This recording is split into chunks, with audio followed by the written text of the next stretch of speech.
আসসালামু আলাইকুম রহমতুল্লাহ। আলহামদুলিল্লাহ। আমরা ভাবছিলাম জীবনে হয়তো অনেক কিছুই করা সম্ভব নয়, কিন্তু আল্লাহ সুবহানাহু ওয়া তাআলা যদি চান তাহলে পৃথিবীর সব কিছু করা সম্ভব। এটা এখন বিশ্বাস করতে বাধ্য হচ্ছি। কেন বলছি? কারণ হচ্ছে আমরা 2026-এ কোরবানির জন্য পশু কিনতে যাচ্ছি। যেহেতু এবার আমাদের উপর এই দায়িত্ব এসে পড়েছে, এই জন্য দৃশ্যপটন করতে করতে যাচ্ছি। দেখছেন গরুর খামার, অর্থাৎ গরুর না, কোরবানির হাটের অ্যাকচুয়ালি ওটা দৃশ্য গেল। আশেপাশের অনেক দৃশ্য দেখতে দেখতে আমরা কোথায় যাচ্ছি সেখানেই নিয়ে যাব। আমরা মূলত নিয়ে যাব আপনাদের একটা ছাগলের ফার্মে, এবং ওপেন একটা ফার্ম, সচরাচর এমনটা হয় না। চলুন ফার্মে ঢুকে পড়ি। এই যে হচ্ছে ছাগলের ফার্ম। অনেক ছাগল আছে, এখান থেকে দেখে শুনে আমাদের একটা পছন্দ করতে হবে। দরদামের বিষয়টা আমি যেটা মনে করি, কোরবানির পশুর জন্য দরদাম মুখ্য না। আপনার যদি পছন্দ হয় তাহলে সেটা প্রকৃত ন্যায্য দামেই বিক্রি করা কেনা উচিত, আমি যেটা ফিল করি। এর কারণ হচ্ছে, যদি বিক্রেতা একটু জিতে যায় আমার মনে হয় সেটাই ভালো। আর এই যে ছাগলটা দেখতে পেলেন, এটা আমাদের খুব পছন্দ হয়েছে। আলহামদুলিল্লাহ, এই ছাগলটা আমরা কিনে নিয়েছি 12,000 টাকা দামে। আলহামদুলিল্লাহ, দেখতে খুবই সুশ্রী, এবং আমি যতগুলো ছাগল দেখেছি কি সুন্দর সে ঘাস খাচ্ছে এবং তরতাজা, স্মার্ট। তো অবশেষে কোরবানির দিন ঘনিয়ে এলো 28 মে। ওকে কসাইখানায় নিয়ে আসা হলো এবং আপুমনি ওকে একটু পাতা খাইয়ে নিচ্ছে, পানি খাওয়ানো হলো। এবার এটাকে আল্লাহর নামে জবাই করা হলো।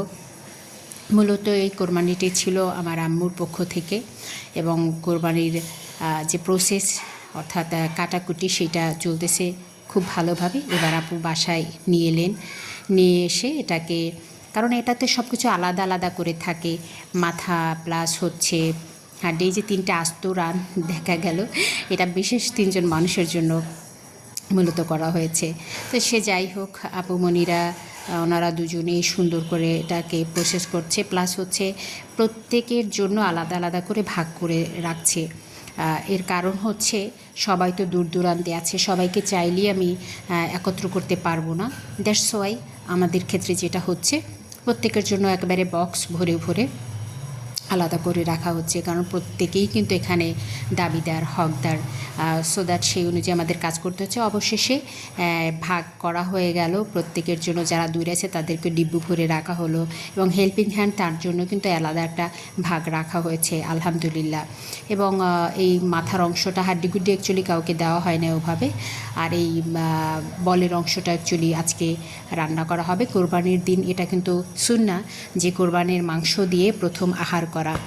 তো যথারীতি সেই মাংসটাকে আপুমনি ওয়াশ করছেন, এবং ওয়াশ করার, বিশেষ করে ছাগলের মাংসের একটা গন্ধ থাকে যেটা ব্যাড স্মেল বলে, এটা অনেকেই নিতে পারে না।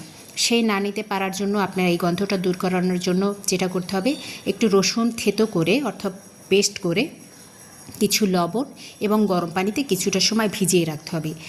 এতে করে কি হবে, ছাগলের যে একটা গন্ধ পাওয়া যায় ওই গন্ধটা কিন্তু চলে যাবে। তো সেইভাবেই কাজ হচ্ছে। এবার চলুন রান্নার প্রসেসে।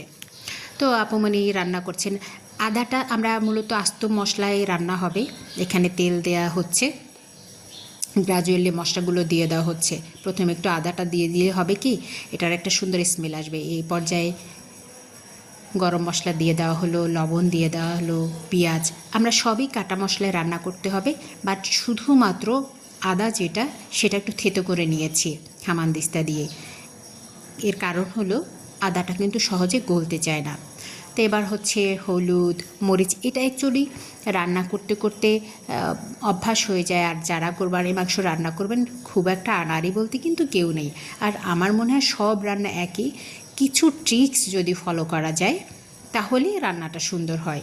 যেমন মশলাটা দেওয়ার পর একটু পানি দিলে মশলাটা পুড়ে যাবে না, এবং এ পর্যায়ে যখন মাংসটা দিতে হবে, একদম মশলাটা থেকে যখন তেল বেরিয়ে যাবে তখন সেই যে ধোয়া মাংসটা এটা এখানে দিয়ে দিতে হবে সুন্দরভাবে, এবং সুন্দরভাবে নেড়ে চেড়ে দিতে হবে।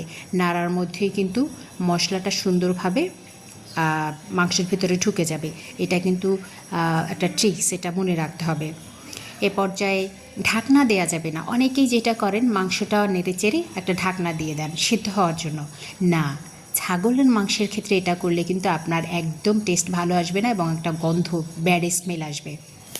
সেক্ষেত্রে যেটা করতে হবে, এটাকে নেড়ে চেড়ে একদম চমৎকারভাবে কষিয়ে নিতে হবে। এমনভাবে কষিয়ে নিতে হবে কিছুটা ভাজা ভাজা টাইপের করে নিতে হবে, অর্থাৎ মাংস থেকে যখন তেল ছেড়ে দিবে ওই পর্যায়ে পানি দিতে হবে।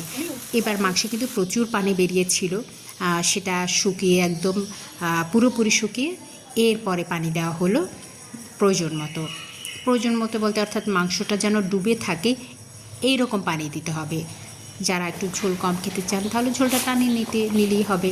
এ পর্যায়ে কিন্তু ঢাকনা দেওয়া যাবে না, ঢাকনা দিতে হবে যখন পানিটা দিয়ে এরকম ফুটতে থাকবে। আর ঘিলু ছিল, ঘিলু আগে দিলে গলে যাবে, পরে দিয়ে দেওয়া হলো। এই পর্যায়ে ঢাকনাটা দিয়ে দিতে হবে। ব্যাস, আধা ঘন্টার মধ্যে রান্না শেষ। আলহামদুলিল্লাহ, চমৎকার একটা কালার এসেছে। সুতরাং এখন হচ্ছে খাওয়ার পালা। এবার আমি একটা প্লেটে তুলে নিচ্ছি, আমি তো আর সহ্য করতে পারছিলাম না। ঠিক আছে, এবার একটু খেয়ে নিতে হবে। যদিও কম খাই তবুও তো একটা লোভের ব্যাপার আছে। তো আমি বেছে বেছে মাংসটা তুলে নিলাম, আমার প্লেটে কিছুটা ঝোল নিলাম। এবং আমি আবার হাড্ডি সহ মাংস খেতে খুবই পছন্দ করি। সলিড মাংস খুব একটা খেতে আমার ভালো লাগে না। সে যাই হোক, খাবো হচ্ছে রুটি দিয়ে। আপু সকালের দিকেই রুটি বানিয়ে রেখেছিলেন এবং আপুকে বলছিলাম আপু রুটিটা একটু পাতলা করবে, এবং দারুণ ফুলকো রুটি হয়েছে। সেটা দিয়ে আমি মুখে দিলাম। ওয়াও, দারুণ একটা টেস্ট এসেছে। আমি সত্যি সেটা ফিল করেছি। তো আজকে এই পর্যন্ত।